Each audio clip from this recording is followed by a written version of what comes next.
지금 이 방송을 듣고 계신 청취자님들 중에서도 무릎이 가끔 시큰거리거나 막 뻣뻣해지는 걸 느껴본 적 있는 분들이 꽤 많으실 겁니다. 네, 정말 흔한 증상이죠. 전 세계적으로 한 6억 명 정도가 이 골관절염으로 고통받고 있거든요. 와, 6억 명이요. 엄청나네요. 보통 관절이 아프기 시작하면 우리는 자동차 타이어를 떠올리잖아요. 그렇죠. 너무 오래 달려서 고무가 닳아 없어진 것처럼 막 연골이 닳아서 뼈끼리 부딪히는 기계적인 마모 현상이라고 생각하니까요. 네, 대부분 그렇게 알고 계시죠. 그런데 오늘 저희가 살펴볼 최근 네이처 리뷰 드럭 디스커버리의 기사와 관련 연구들을 보면요. 지금 당장 당신의 무릎 속 상황은 우리 상식과는 완전히 다르게 돌아가고 있습니다. 맞아요. 단순히 다른 게 아니라는 게 핵심이죠. 네, 무언가가 물리적으로 닳아 없어지는 게 아니라 무릎 안의 세포들이 유전적인 오작동을 일으켜서 스스로 뼈를 막 기형적으로 두껍게 만들고요. 염증을 뿜어내는 끔찍한 재건축 현장에 벌어지고 있다는 겁니다. 아주 끔찍한 재건축 현장이죠. 그래서 오늘 저희 심층 탐구에서는요. 무려 12억 달러의 기업 가치를 넘나들면서 이 유전적 오작동의 암호를 해킹하려 했던 한 제약사의 롤러코스터 같은 추격전, 그리고 그들이 노리는 제약업계의 궁극적인 성배, 디모드라고 하죠. DMOAD에 대해 깊게 파고들어 보겠습니다. 네, 아주 흥미진진한 주제가 될 겁니다. 전문가님, 이 DMOAD, 그러니까 질병조절 골관절염 치료제라는 게 결국 진통제나 윤활제 주사를 넘어서 아예 무릎의 시계를 멈추겠다는 뜻이잖아요. 네, 병의 근본 원인을 타격하는 거죠. 그런데 아직까지 이 승인을 받은 약이 전 세계에 단 하나도 없다는 게 진짠가요? 네, 놀랍게도 사실입니다. 6억 명이 넘는 환자가 있는데도 근본적인 진행을 늦추는 약은 정말 단 하나도 없어요. 어휴, 하나도 없다니. 현재 병원에서 처방하는 약들 있잖아요.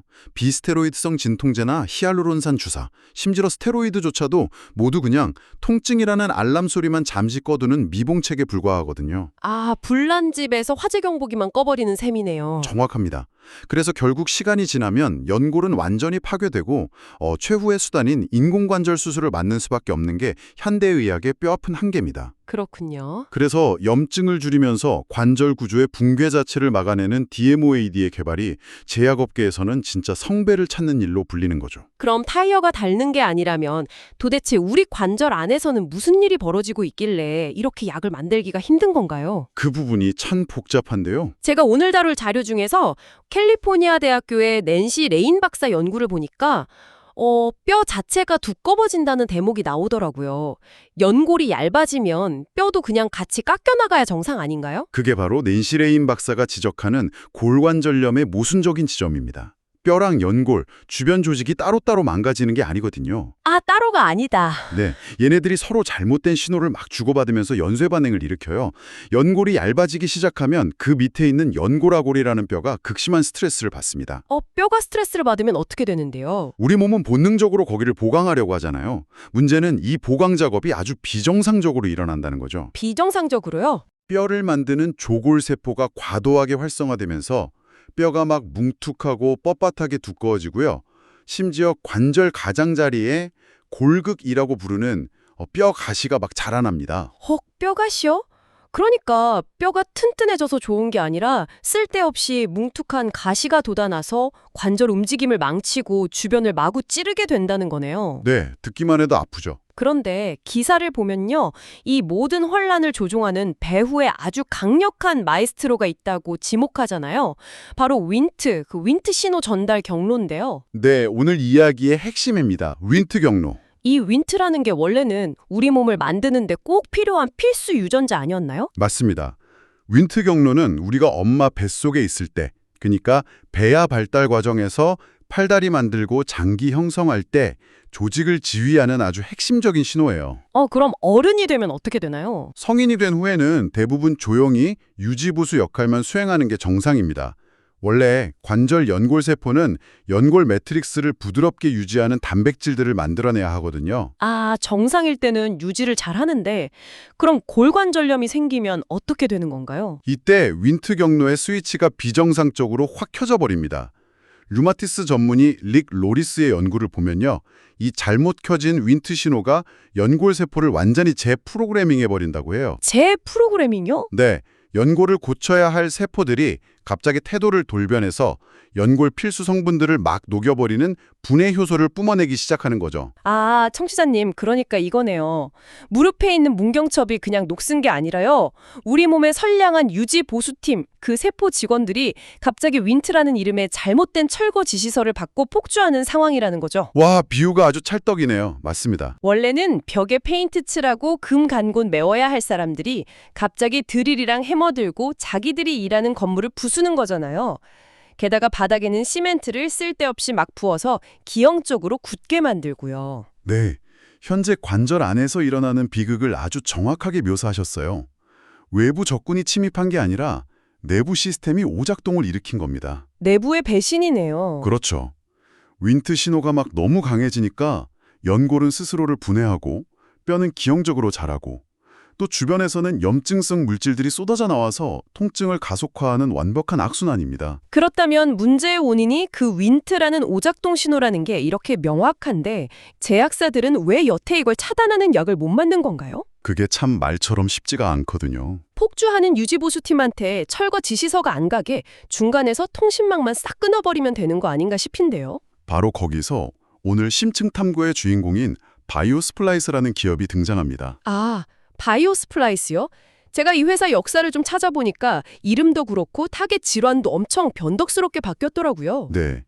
이 회사 역사를 보면 현대 제약업계의 야망과 현실이 아주 극적으로 드러나죠. 2008년에 오스만 키바르가 이 회사를 처음 세울 때 이름이 윈테릭스였어요. 윈테릭스. 이름부터 벌써 윈트를 잡겠다는 의지가 팍팍 나네요. 맞아요. 윈테릭스를 치료하겠다는 뜻을 노골적으로 담았죠. 생물학자들에게 윈트는 너무 매력적인 타겟인데 동시에 다루기 힘든 대상의 대명사이기도 하거든요. 아, 다루기가 왜 힘든가요? 윈트 신호가 우리 몸에 너무 많은 곳에서 중요한 생명 유지 기능을 하고 있기 때문이에요. 이걸 함부로 억제했다가는 장 조직이 붕괴되거나 뼈가 종이장처럼 약해지는 치명적인 부작용이 생깁니다. 어휴, 빈대 잡으려다 초가삼간 다 태우는 격이네요. 딱 그겁니다. 그래서인지 이 회사가 2012년에 사모메드로 이름을 바꾸고 나서는 타겟을 엄청나게 확장했잖아요. 대머리 치료제부터 막 주름 개선, 알츠하이머, 관절염까지요. 네, 엄청나게 발을 넓혔죠. 당시 계사를 보니까 2018년 무렵에 기업 가치가 자그마치 12억 달러, 하나로 한 16조 원 가까이 치솟았다고 하더라고요. 거의 실리콘밸리의 만병통치약 유니콘이었네요. 아까 말씀드렸듯이 윈트가 워낙 다양한 조직 재생에 관여하잖아요. 그러니까 이론상으로는 이 신호만 잘 조절하면 탈모나 주름, 뇌질환까지 전부 고칠 수 있다는 엄청난 비전이 있었던 겁니다. 이론상으로는 그렇지만 현실은 달랐던 거죠. 네, 현실의 인체는 그렇게 호락호락하지 않았죠. 기대했던 임상 프로그램들이 효과가 없거나 부작용이 터지면서 줄줄이 좌초됩니다. 아하, 그래서 결국 2021년에 방향을 틀어버린 거군요. 네, 회사 이름을 바이오스플라이스로 바꾸고 윈트 자체를 직접 잡는 대신에 유전자 편집 과정을 조절하는 쪽으로 재정비합니다. 여기서 정말 머리가 복잡해지면서도 흥미로운 과학적 반전이 등장하는데요. 우리가 오늘 주로 얘기하는 골관절염 신약, 그 로레시비빈트가 사실 2011년에 발견된 물질이잖아요. 네, 윈트 잡겠다고 막 뒤지다가 찾은 물질이죠. 그런데 기사를 읽어보니까 이 로레시비빈트가 윈트 경로의 스위치를 직접 끄는 게 아니라고 하더라고요. 대신에 이름도 참 어려운데 CLK2랑 DYRK1A라는 무슨 인산화 효소를 억제한다고요? 네, 맞습니다. 아니, 윈트를 잡겠다더니 왜 엉뚱한 효소를 건드리는 건가요? 대체 메커니즘이 어떻게 되는 건지 청취자님들이 좀 이해하기 쉽게 설명해 주시죠. 이 부분이 로레시비벤트의 논란의 핵심이기도 한데요. 세포 안의 정보 전달 과정을 프린터에 비례해 볼게요. 유전자, 즉 DNA는 원본 설계도입니다. 네, 원본 설계도요. 이 원본을 바탕으로 RNA라는 복사본을 만들거든요. 근데 이 복사본이 처음 출력될 때는 쓸데없는 잉크 자국 같은 게 막 섞여 있어요. 아, 불필요한 정보들이요? 네. 그래서 단백질을 최종적으로 만들기 전에 이 복사본에서 필요한 부분만 예쁘게 가위질해서 이어붙여야 합니다. 이걸 RNA 스플라이싱이라고 하는데요. 편집 과정이군요. 맞아요. 이 가위질을 감독하는 매니저가 바로 방금 말씀하신 CLK2와 DYRK1A라는 효소들입니다. 로레시비빈트는 바로 이 매니저들의 활동을 억제하는 약이죠. 오, 그러니까 윈트라는 그 나쁜 철거 지시서가 핵 밖으로 나가기 전에 지시서가 프린트되는 복사기 자체의 설정을 건드려 버린다는 거네요. 아주 정확합니다. 아예 가위질하는 방식을 바꿔서 윈트 신호를 만드는 부품 자체가 안 나오게 막아버린다? 네. 윈트를 직접 묶어버리는 게 아니라 RNA 복사본의 편집 방식을 막 교란시켜서 결과적으로 윈트 신호가 뚝 떨어지게 만드는 겁니다. 오, 간접적인 방식이네요. 네. 바이오스플라이스 측은 이걸 엄청난 장점이라고 내세웁니다. 이 효소들을 억제했더니 윈트만 줄어드는 게 아니라 관절을 파괴하는 여러 나쁜 염증성 물질들까지 한꺼번에 확 줄어들었다는 거죠. 하지만요, 전문가님, 제가 기사를 보면서 딱 든 의문은 이거였어요. 원본 편집 방식 자체를 건드리면 다른 착한 단백질 생산에도 악영향이 가지 않나요? 그렇죠. 당연히 그런 우려가 생기죠. 이건 윈트의 심장만 딱 노리는 정밀한 스나이퍼라기보다는 그냥 골목 전체를 폭격해서 윈트도 잡고 다른 염증도 우연히 같이 쓸어버리는 샷건 쏘기에 가까워 보이거든요. 학계 반응은 어떤가요? 기사에서 릭 로리스 박사가 정확히 그 약점을 꼬집습니다. 이 약의 다방면성, 즉 약이 정확히 어디를 어떻게 때리는지 불투명하다는 걸 비판하죠. 샷건이 맞긴 맞나 보네요. 네, 간접적으로 막 때리니까 단기적으로 염증은 줄일지 몰라도 장기적으로 무릎 구조를 보존하는 확실한 약인지에 대해서는 학계가 의구심을 가지고 있습니다. 불확실성이 너무 크니까요. 그 불확실성 때문에 임상시험 결과가 그야말로 대혼돈의 롤러코스터였던 거군요. 초기 임상 2회 이상 데이터를 보니까 13주차 통증 개선이라는 제일 중요한 목표 달성에 실패했던데요. 네, 실패했죠. 심지어 약을 제일 많이 투여한 그룹이 중간 용량 맞은 그룹보다 효과가 떨어지는 아주 이상한 결과가 나왔습니다. 아니, 약을 많이 넣었는데 효과가 떨어지면 어떡하나요? 양리학에서 아주 안 좋은 신호죠. 기전이 불확실한 약에서 종종 나타나는 현상입니다. 회사 측은 환자들이 특정 용량을 넘어가면 통증 감소 차이를 잘 못 느낀다고 막 해명을 했는데요. 약간 변명 같기도 하고요. 그래도 이비상에서는 머리를 좀 씁니다. 한쪽 무릎만 아픈 환자들만 쏙 골라서 임상을 했고 거기서는 유의미한 수치를 얻어냈어요. 아, 양쪽이 다 아프면 평가하기 애매하니까 한쪽만 아픈 사람을 고른 나름의 영리한 꼼수였네요. 아무튼 그렇게 해서 제일 중요한 최종 관문 3상으로 넘어갔잖아요. 네, 운명의 3상이죠. 그런데 두 번의 3상 시험에서 둘 다 시원하게 실패했습니다. 그런데 유스프 야지치 박사가 댄 핑계가 진짜 황당하던데요. 약이 효과가 없는 게 아니라 무려 코로나19 팬데믹 때문이라고 우겼다고요. 네, 이게 정말 기가 막힌 주장인데요. 임상 기간이 하필 코로나 락다운 시기랑 겹쳤다는 겁니다. 락다운이랑 무릎 아픈 거랑 무슨 상관이죠? 사람들이 밖을 못 나가고 집에만 있으니까 덜 걷게 되잖아요.